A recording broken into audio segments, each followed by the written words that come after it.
અમરેલી ધારીના સદાનગર પાસેના વિસ્તારમાં સામાજિક તત્વોના દબાણ ઉપર તંત્રએ બુલડોઝર ફેરવ્યું। ધારીના ખોડિયા ડેમ નજીક સામાજિક બે સમૂહોએ ઇરિગેશન વિભાગની જમીન ઉપર કર્યું હતું દબાણ। ગેરકાયદેસર મકાન બનાવી જમીન ઉપર ખેતી કરવામાં આવતી। ભૂતકાળમાં પણ આ બંને સમૂહ દ્વારા દબાણ કરવામાં આવ્યું। બંને સમૂહ સામે 8 જેટલા ગુનાઓ નોંધાયેલ છે।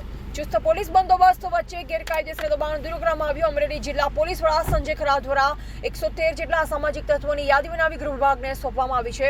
ધાર ઇરિગેશન વિભાગની ટીમ તેમજ એએસપી જયવીર ગઢવી સહિત પોલીસ કર્મીઓ રહ્યા હાજર। રિપોર્ટર કાજલ ત્રિવેદી, ધારી। તેમજ માનનીય ડીજી સાહેબ દ્વારા જે વિસ્તારના જે ગુંડા તત્વો છે એમને આઈડેન્ટિફાઈ કરી અને લિસ્ટ બનાવવાની સૂચના આપવામાં આવેલી હતી। તે અંતર્ગત માનનીય આઈજી સાહેબ અને માનનીય એસપી સાહેબની સૂચના પ્રમાણે ધારી ડિવિઝનમાં પણ જે ગુંડા તત્વો છે તેમને આઈડેન્ટિફાઈ કરવામાં આવેલા હતા। આ ગુંડા તત્વોની સામે વિવિધ કામગીરી કરવામાં આવેલી છે, જેમનામાં એમના ઇલીગલ કન્સ્ટ્રક્શનો તોડવામાં, ગેરકાયદેસર વીજળી કનેક્શન હોય તેને પણ તોડવામાં આવી રહ્યા છે।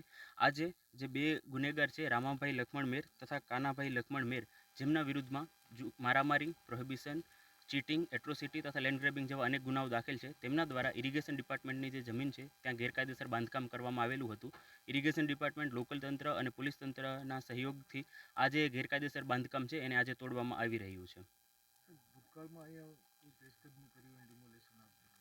ભૂતકાળમાં પણ આ જે તત્વો છે એમના દ્વારા બાંધકામ કરવામાં આવેલું હતું અને 2020માં પણ આ જે બાંધકામ છે એને આની પહેલાં પણ તોડવામાં આવેલું હતું।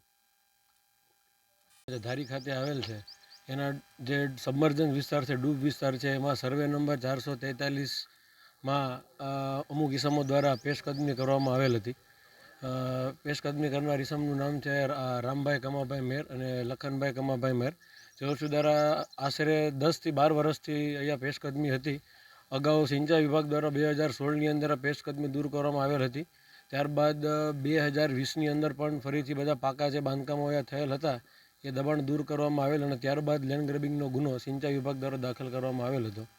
ત્યારબાદ હાલ આજની તારીખ એટલે કે 2025 એપ્રિલની અંદર પણ પાછું ફરીવાર એ લોકો દ્વારા થોડું કાચું બાંધકામ કરવામાં આવેલ, જેને પોલીસ ડિપાર્ટમેન્ટની સાથે કોર્ડિનેશન કરી આજે ફરીથી સંપૂર્ણપણે દબાણ દૂર કરવાની કાર્યવાહી હાથ ધરવામાં આવેલ છે। કેટલા હેક્ટરમાં પેશકદમી છે? અંદાજે ટૂંકમાં આ અડધા હેક્ટર જેટલા વિસ્તારની અંદર ખેતીવાડી અને અહીંયા 1-2 કાચા મકાનોને એવું બનાવેલ છે, જે દૂર કરવાની આજે કાર્યવાહી હાથ ધરવામાં આવેલ છે।